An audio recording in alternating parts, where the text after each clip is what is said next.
ini dari MSDM Strategi. Realita dari MSDM Strategi ini yang telah berkembang selama bertahun-tahun adalah bahwa SHRM ini tetap terlalu mementingkan kepentingan bisnis dan para pemegang sahamnya. Namun, para praktisi tetap menganggap paradigma akademisi ini tidak menarik.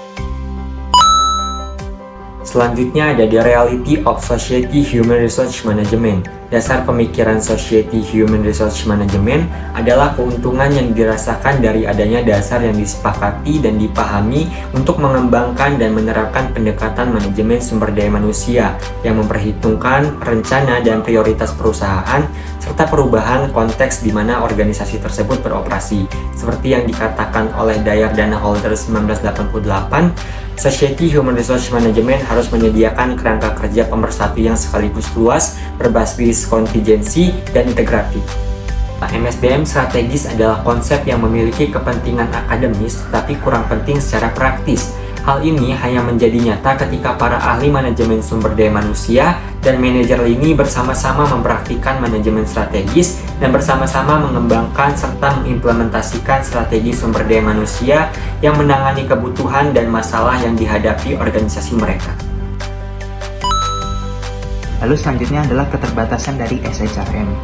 Keterbatasan dari SHRM adalah bahwa SHRM ini memiliki masalah yaitu hanya mementingkan beberapa pemangku kepentingan saja, seperti pemegang saham atau pemimpin bisnis, dan kurang memperhatikan kepentingan dari pemangku kepentingan yang lain seperti karyawan. Menurut Kay, pada tahun 1999, ia mengamati bahwa penelitian SHRM hanya mementingkan perspektif dari organisasi saja.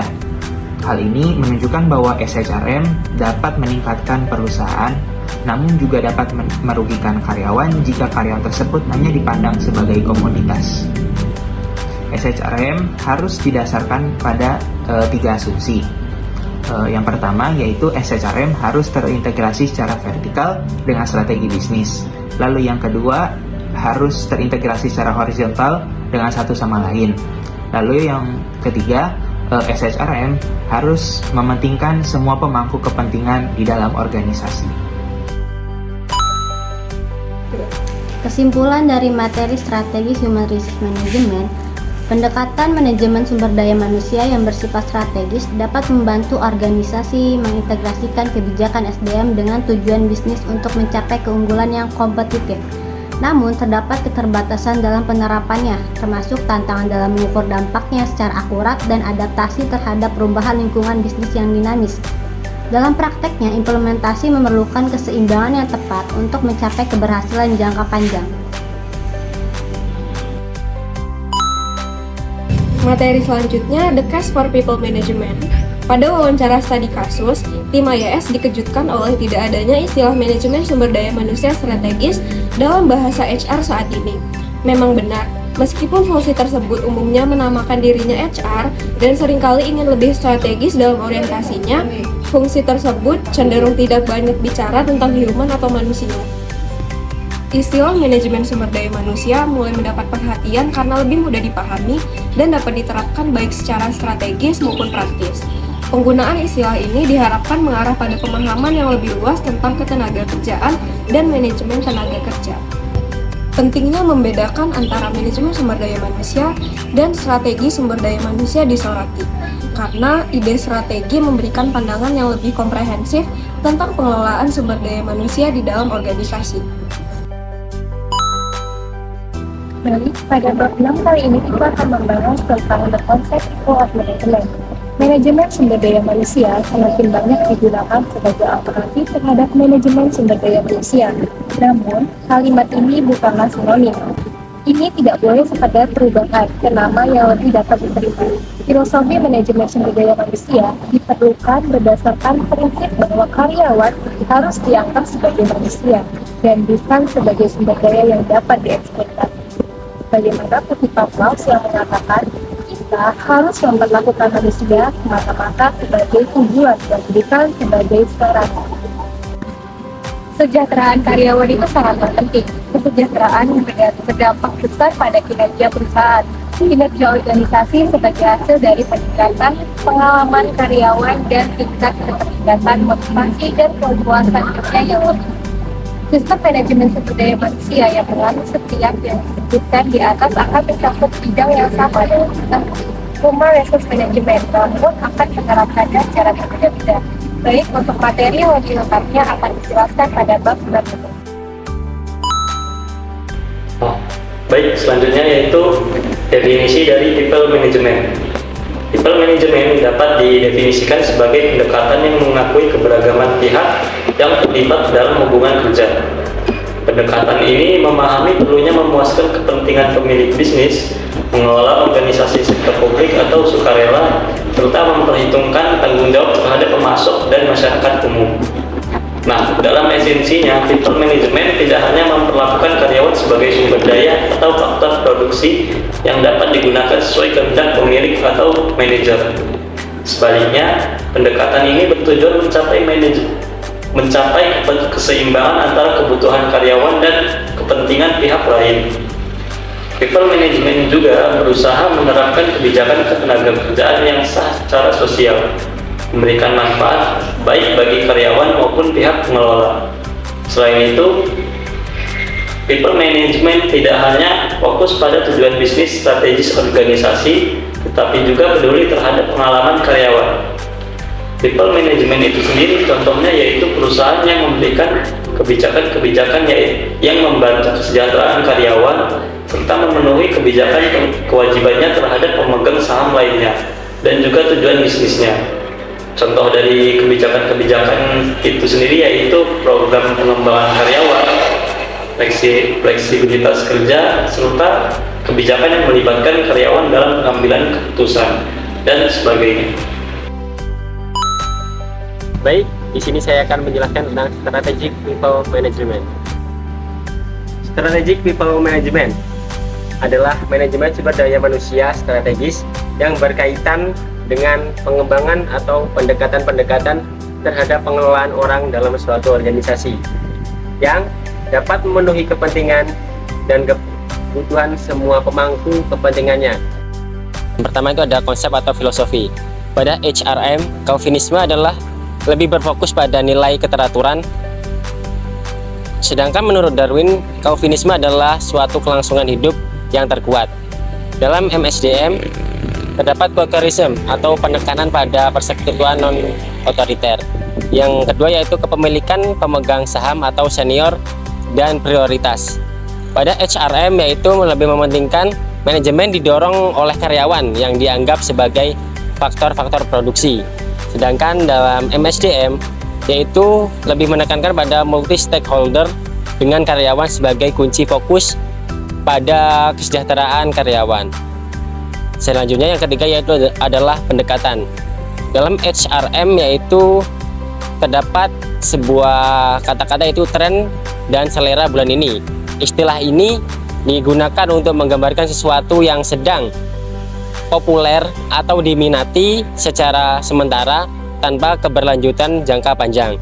Sedangkan dalam MSDM yaitu lebih berbasis kepada bukti.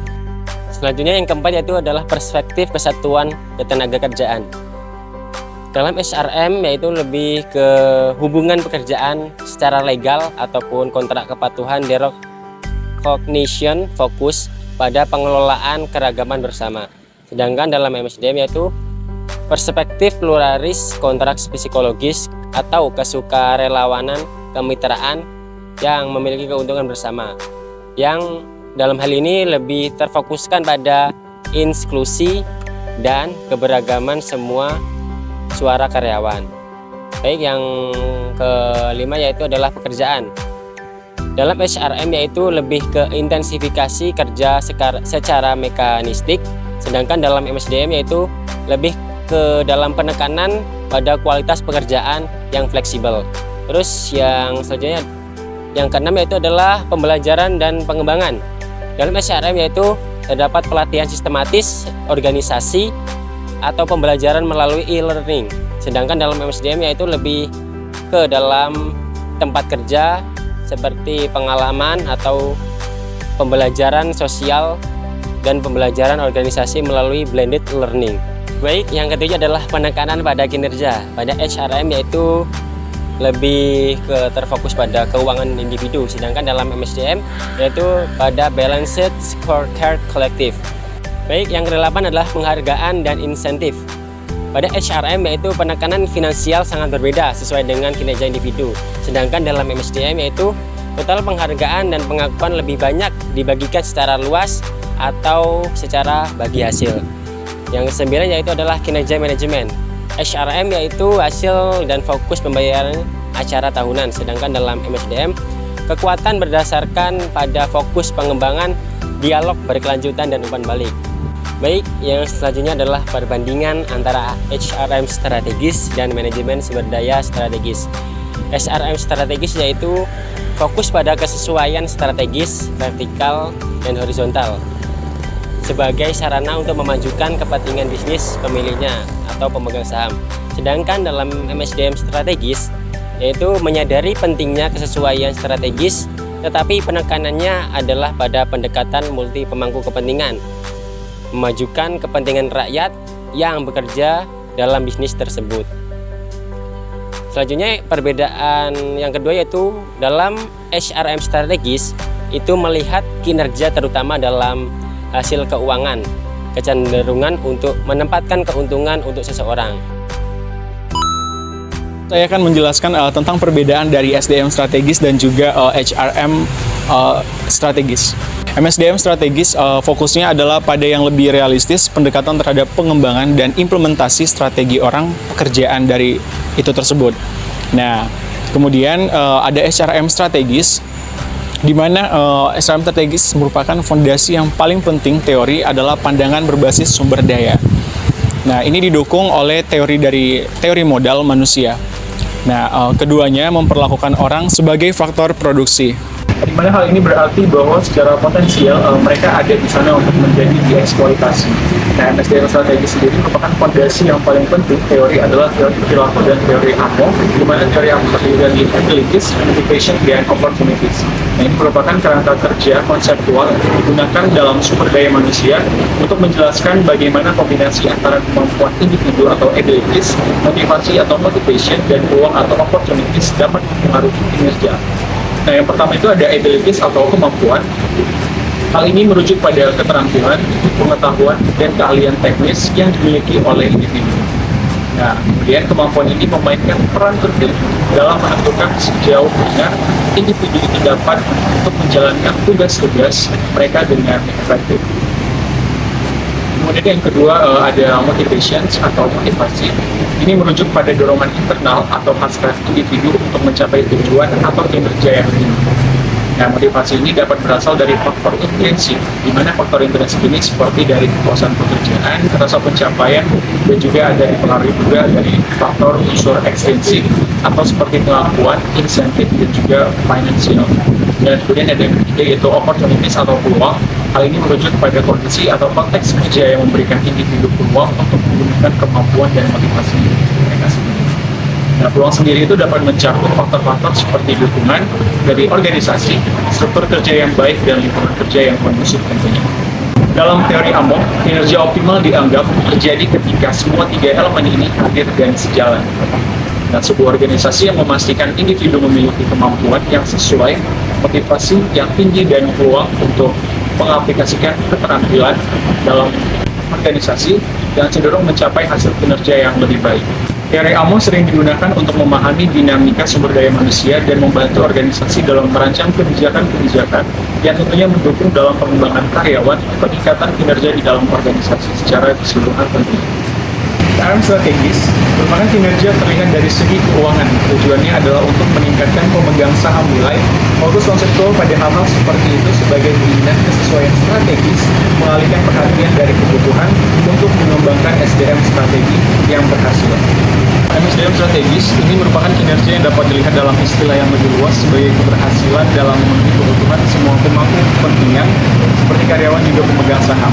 Nah, hal ini juga termasuk dalam pemasok dan komunitas. Fokusnya lebih pada kepraktisan strategi orang dari apa yang perlu dilakukan untuk mencapai hasil yang efektif.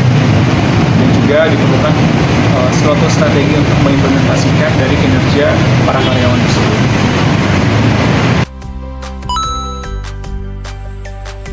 Kesimpulan pada bab 6 ini adalah konsep manajemen sumber daya manusia strategis dibangun berdasarkan ide-ide yang terkandung dalam konsep manajemen sumber daya manusia strategis. Namun, hal ini memberikan pandangan yang lebih luas tentang cara memperlakukan karyawan. Nah, prinsip utama pengelolaan sumber daya manusia strategis adalah kebutuhan akan kesesuaian strategis, pendekatan multi pemangku kepentingan seperti yang diusulkan oleh Walton tahun 1974 beberapa waktu lalu, walaupun masih relevan untuk saat ini. Kemudian ada pengembangan kapasitas manusia, pertumbuhan dan keamanan, integrasi sosial, hak dan keterwakilan, relevansi sosial pekerjaan, lingkungan kerja yang aman dan sehat, keseimbangan kehidupan kerja, dan imbalan yang memadai dan adil. Namun, karakteristik mendasar dari manajemen sumber daya manusia strategis adalah mengadopsi pendekatan pragmatis, baik dalam pengembangan maupun penerapan strategi sumber daya manusia. Studi kasus tentang penyimpangan fungsi operasional MSDM di PT Grab Holding Incorporated. Perusahaan ini bergerak di bidang transportasi. Kasus yang sempat ramai ada salah satu calon mitra Grab, penyandang tuli yang mendapatkan diskriminasi oleh karyawan security dari pihak Grab. Walaupun peraturan tentang hak penyandang disabilitas dalam penetapan kerja ini sudah ada, namun hal ini tidak menjamin para penyandang disabilitas mendapat hak mereka dalam pekerjaan operasional. Menanggapi hal ini, kemudian perusahaan melakukan pemeliharaan karyawan, khususnya pada penyandang disabilitas, di mana menurut Edwin B. Filippo, fungsi pemeliharaan karyawan ini adalah dengan memperhatikan kondisi fisik, mental, dan emosi karyawan. Hal ini juga berkaitan dengan isu pekerja disabilitas yang akan dicakup dan isu mana yang akan dikaitkan dengan kebijakan yang sudah ada. Kemudian pelatihan terhadap karyawan dan unit perusahaan tentang kesadaran mereka terhadap penyandang disabilitas. Kemudian hal terakhir yang dilakukan perusahaan adalah dengan menumbuhkan kesadaran dan kepedulian karyawan terhadap disabilitas di lingkungan kerja. Hal ini dilakukan dengan melakukan pelatihan terhadap karyawan tentang bagaimana mereka memperlakukan penyandang disabilitas, hak-hak yang harus didapatkan oleh penyandang disabilitas, keberagaman, dan motivasi di lingkungan kerja, serta mempromosikan non-diskriminasi di tempat kerja yang lebih baik.